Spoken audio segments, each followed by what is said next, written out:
We are now recording. Hi, my name is Mai Nguyen. I'll be playing a transition age youth who is 16 years old that is experiencing social anxiety and depression. And my name is Shantel Shelton. I will be playing as the therapist who's demonstrating examples of technology, professionalism, and HIPPA. Hi, May. Hi. Thank you for being present for this meeting and for seeing me today. I seen that you sent me a couple texts over the weekend. Can you kind of talk to me about that?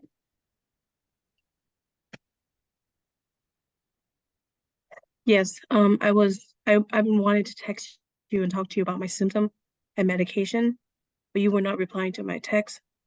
Aren't you supposed to be there to support me when I needed you most? Isn't it your job to provide answers and support me and not leave me hanging?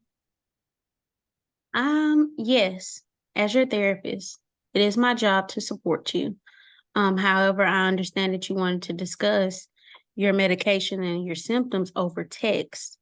Um, my job is to protect your information. And doing so, if I had done that, that would have created a conflict of interest. As your therapist, I'm obligated to keep your information secured. And if I sent a text revealing your medication or your symptoms, then I've violated the confidentiality agreement and HIPAA between you and I. But why? Isn't the text is between the two of us? I don't understand why HIPAA have anything to do with this text. Isn't your phone secure?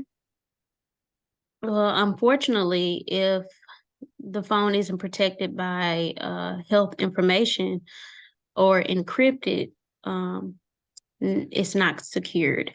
So, as your therapist, I have to follow my own code of ethics to make sure that you understand that I cannot communicate through text. And this is just a security for you.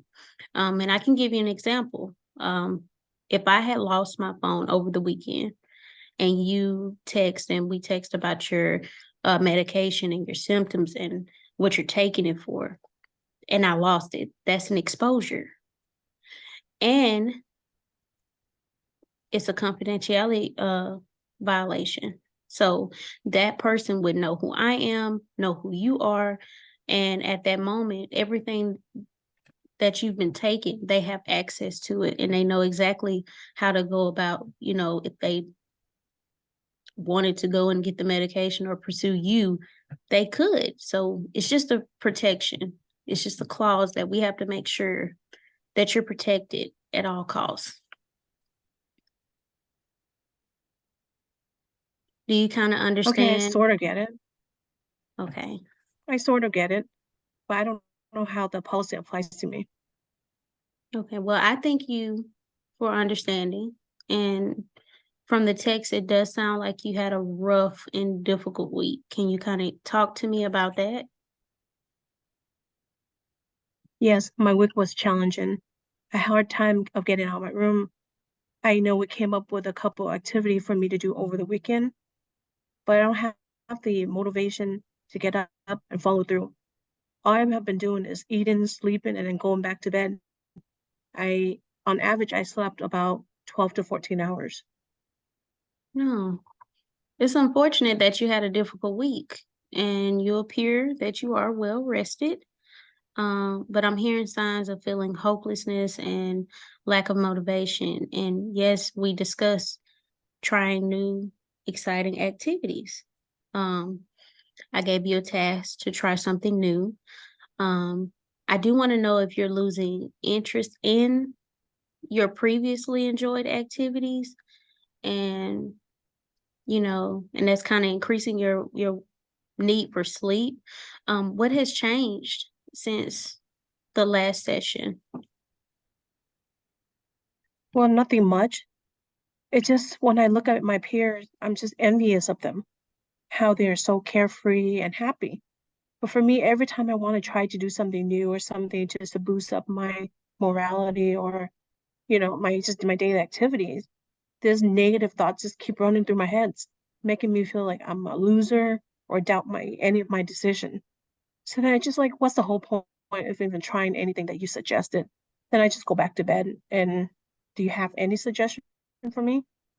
Well, Mai, do you remember when our discussion about the advantages of physical activity?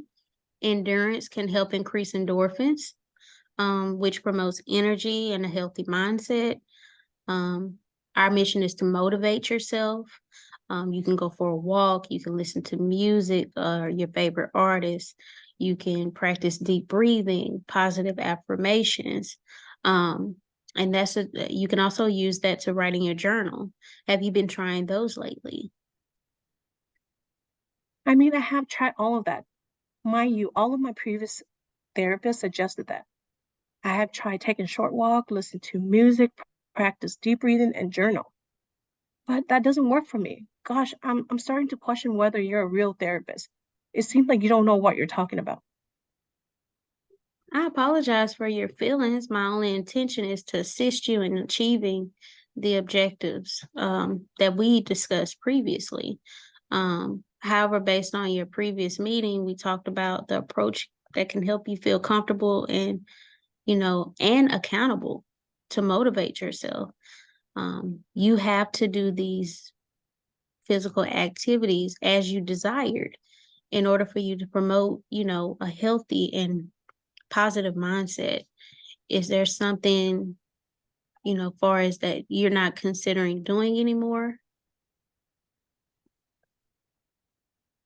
Again, all of you therapists are the same. You keep reiterating the same message to your clients. And I'm getting tired of hearing the same suggestion over and over again. Honestly, I don't think I want to see you for therapy anymore. You don't even answer my texts over the weekend or after hours. And then when I confront you about it, you use that as our policy card. What policy? I didn't even see it written anywhere when I first signed the paperwork for admission. Okay, so our policy is to keep your information secured. You did not sign a consent for emails and texts during the admission process. And this policy states that the text may be printed or filed. But however, we didn't sign that agreement. The agreement you did sign was a boundary agreement, and that specifies what is not permitted and the consequences for using such, misconduct or not honoring the boundary. However, if necessary, you guys, you and your family is liable to schedule appointments and sign up for everything. But I do hear your frustration. But you did not sign this consent for emails or text. I'm sorry.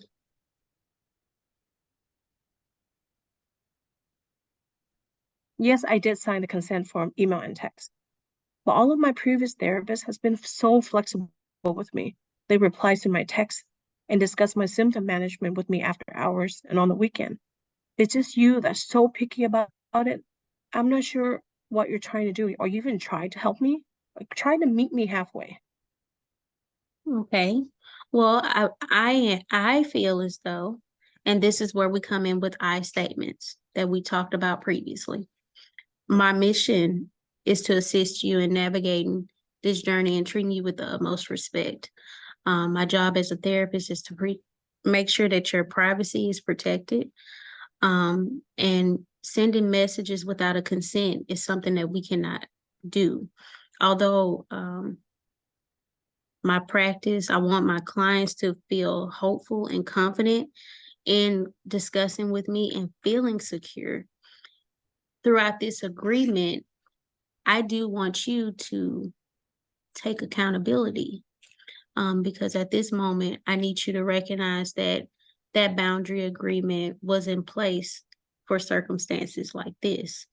Um, that I no longer want you as a therapist or service, that is a breach of the contract. And in order for us to continue, I would like for you to be accountable of the things that I've asked you to do throughout this service, and you declined. So, is that something that you're willing to do, or do we need to proceed? with how you desire to go through services.